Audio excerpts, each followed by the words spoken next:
সম্মানিত সভাপতি এবং আমাদের সংগ্রামী নেতা ব্যারিস্টার তাপস পাল সহ বর্ষ অন্যান্য নেতৃবৃন্দ, সংগ্রামী বন্ধুগণ, জন্ম থেকে আমরা পেয়েছি এই জন্ম যেন আজন্ম পাপ, শূন্য সংখ্যালঘুদের হিসাবে আমরা জন্মগ্রহণ করেছি, যেন পাপি হিসাবে আমরা জন্মগ্রহণ করেছি।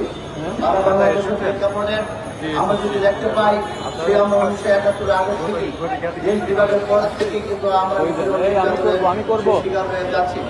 আজ আমরা যখন বাংলাদেশ সরকারের 71 মুক্তিযুদ্ধের চেতনায় বিশ্বাসী যে সরকার, আওয়ামী সরকার, যে সরকার এই দেশকে শাসন করেছিল, সে বঙ্গবন্ধু তারই তৈরি করার যে সংগঠন আওয়ামী সরকারের আজ আমরা মাঝে দাঁড়িয়ে তার সামনে এসেও আমরা কথা নিয়ে এসেছি।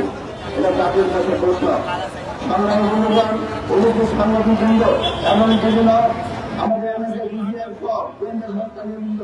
আপনাদের কাছে অনুরোধ করতে চাই, আপনাদের কাছে বলতে চাই, আপনাদের কাছে প্রশ্ন রাখতে চাই, আপনারা আমাদের দেশে কি বাঁচতে দিবেন কি দিবেন না? এদেশে কি আমরা বাঁচতে পারবো? এদেশে কি আমাদের মাতৃভূমি, এই মাতৃভূমি আমাদের জন্মভূমি, এখানে আমরা থাকতে পারবো কি না? যদি আমরা থাকতে পাই, যদি এই দেশ আমার হয়, তাহলে আমাদের ন্যায্য নাগরিক অধিকার দিতে হবে, আমাদের ন্যায্য অধিকার দিতে হবে। আজকে যে জন্য আমরা দাবি নিয়ে এখানে উপস্থিত হয়েছি, সেটা অত্যন্ত ন্যায্যজনক।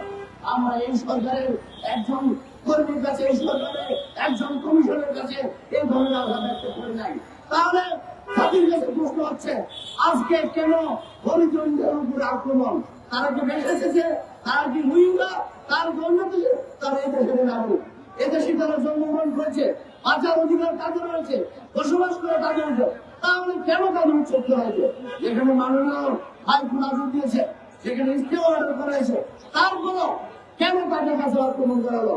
প্রশ্ন একটাই, যে আজ যারা আসে আওয়ামী লীগে, যারা যে বর্তমান সরকারে আছে, তারা কারা? তারা অবশ্যই শেখ রাজাকারের বেতনটা, তারা আমাদের মুক্তিযুদ্ধের বিরোধিতার বেতনটা, আর এই সমাজে এসে এই সমাজ সরকারের তারা ন্যাক্কারজনক কাজ করে আজকের সমাজে ভারসাম্য রক্ষণ করছে। আজকের এই রাজপথে দাঁড়িয়ে প্রধানমন্ত্রী মাননীয় প্রধানমন্ত্রী অনুরোধ করছি, আপনার দল থেকে এই দলের কর্মীদের, এই দলের নেতা কর্মীদের বহিষ্কার করুন, না হয় আপনাদেরকে একদিন তারাই কিন্তু নেমে দিবে, তাদের ভাব প্রতিনিধি আপনার ক্ষতি হচ্ছে। তাই হরিজনদের পুনর্বাসন সহ সকল দাবি নিয়ে সারা বাংলাদেশের সংখ্যালঘু নির্যাতনের বন্ধ দাবি জানিয়ে আজকে আপনাদের উদ্যোগ আহ্বান জানিয়ে আগামী